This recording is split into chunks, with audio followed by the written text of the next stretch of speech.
Hai my friends, kalian pasti bingung kan? Apa sih Sungai Gangga? Sungai Gangga itu ada di mana? Bagaimana kisah Sungai Gangga? Hai ya, tenang saja. Di sini, kita akan menjelaskan gambaran tentang Sungai Gangga secara umum. Jadi, secara letak geografis, Sungai Gangga terletak di India. Lembah Sungai Gangga terletak antara pegunungan Himalaya dan pegunungan Widyaketna. Sungai ini bermata air di pegunungan Himalaya yang mengalir ke kota-kota besar dan bermuara di Teluk Benggala.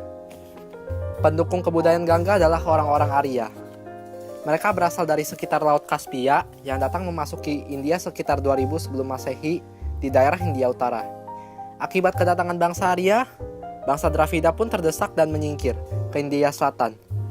Namun hal itu tidak dapat dihindari sehingga terjadinya pencampuran antara dua kebudayaan yang akhirnya melahirkan Hinduisme. Bangsa Arya ini menguasai daerah subur di sekitar Sungai Gangga, bahkan seluruh daerah di sekitar lembah Indus dan lembah Yamuna. Penyebaran bangsa Arya ke India ini juga menghancurkan kebudayaan Mohenjo-daro dan Harappa. Pendukung peradaban lembah Sungai Gangga adalah bangsa Arya yang termasuk bangsa Indo-Jerman. Mereka datang dari daerah Kaukasus dan menyebar ke arah timur. Mereka adalah bangsa peternak dengan kehidupannya yang terus mengembara. Tetapi setelah berhasil mengalahkan bangsa Dravida di lembah Sungai Sindhu, mereka akhirnya bercocok tanam dan hidup menetap. Kegiatan bercocok tanam ini merupakan kegiatan pertama di Asia Selatan seperti gandum, jelai, dan jujuba. Sekarang kalian sudah tahu kan bagaimana sejarah dari Sungai Gangga dan di mana letaknya. Tapi materi kita tak hanya itu. Sekarang kita akan menjelaskan perkembangan peradaban pada Sungai Gangga dalam bidang-bidang tertentu. Jadi pada zaman Weda, untuk membatasi adanya percampuran ras, maka diciptakanlah kasta serta kewajiban sati, yaitu wanita ikut suami di waktu upacara pembakaran mayat.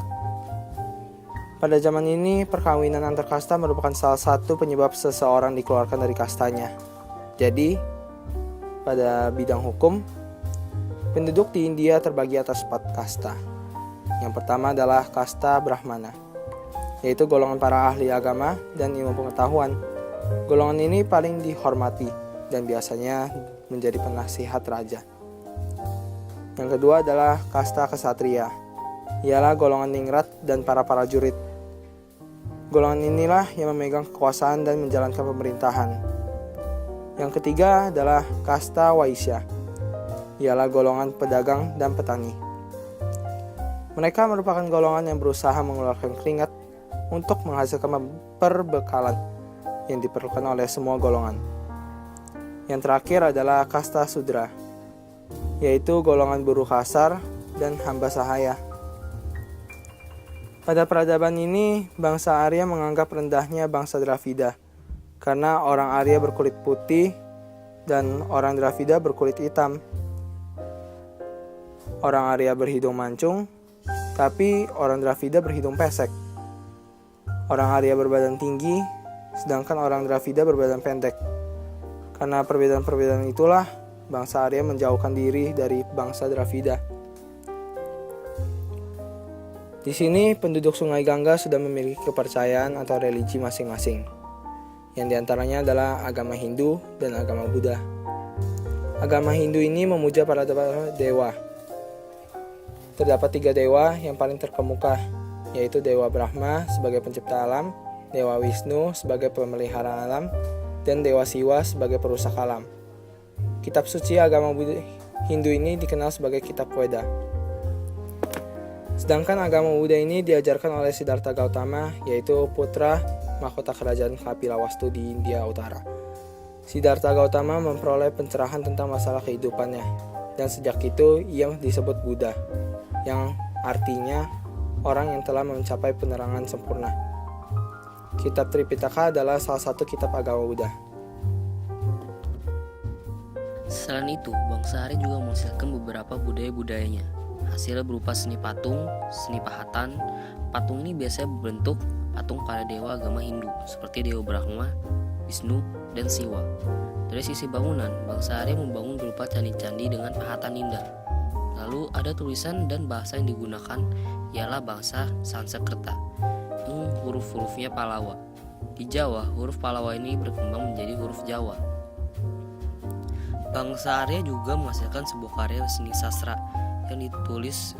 Bangsa Arya adalah kitab Weda yang terbagi atas 4 bagian, yaitu Ritweda, Yajurweda, Samaweda, dan Atharweda. Kitab Ritweda ini kitab yang terkenal, berisi tentang pujian-pujian kepada dewa. Ada juga kitab Jataka, yaitu kitab tentang riwayat kehidupan Sang Buddha. India juga menghasilkan kesusastraan berupa Wiracarita, yaitu kitab Ramayana dan kitab Mahabharata. Pada zaman itu, arsitektur bangunan menggunakan batu bata sudah mulai mengenal pembangunan bertingkat loh. Kotanya juga sudah memulai sistem drainase. Tak disangka, Sungai Gangga ini juga memberikan pengaruh terhadap Indonesia, terutama pada candi dan kerajaan Hindu-Buddha di Indonesia. Bangunan-bangunan ini juga hampir sama dengan bangunan yang terdapat di India. Pembangunannya juga secara bertingkat menggunakan batu bata. Selain itu, Indonesia juga menggunakan sistem saluran drainase. Dan di Indonesia juga terdapat penduduk yang menganut agama Hindu dan Buddha. Nah, my friends, udah dulu ya pembahasan hari ini. Semoga dapat bermanfaat untuk kita semua.